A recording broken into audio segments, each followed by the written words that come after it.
right, this is just one more test of the Sony DXC-M3A analog video camera. So this is just one more test of composite video.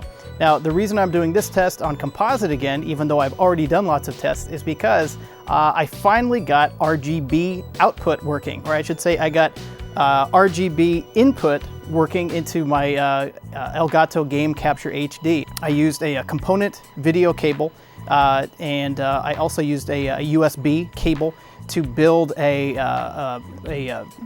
say the RGB plus composite sync cable, from RGB plus composite sync to a SCART cable. SCART is it's kind of an old analog standard cable that was designed in Europe.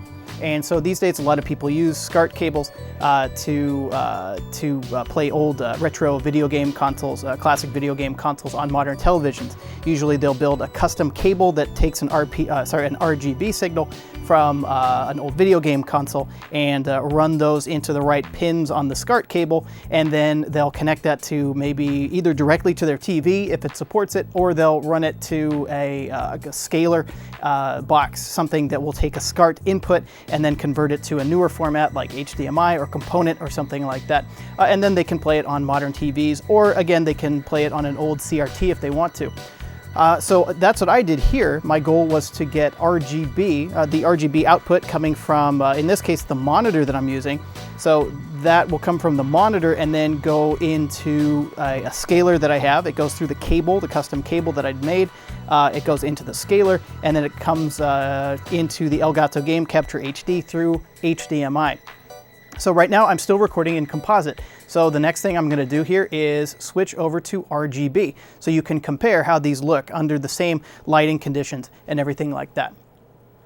All right, so hopefully you can see that this picture quality is a lot better, a lot clearer, with a lot better color than the composite video that I've been using up until this point. So anyway, right now I'm getting a pure RGB signal, and apparently well, the Game Capture HD is detecting it as 60 frames per second. So I'm actually recording a 60 frame per second progressive input from the camera. I don't think that's exactly right. I think the camera actually outputs at 30 frames per second, but or it's 30 fields per second. No, sorry, 60 fields per second, 30 frames per second.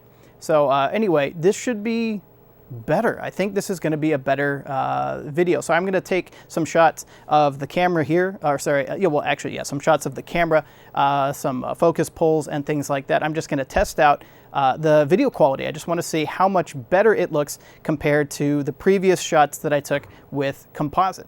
Okay, thank you very much for watching. I hope you've enjoyed. See you later.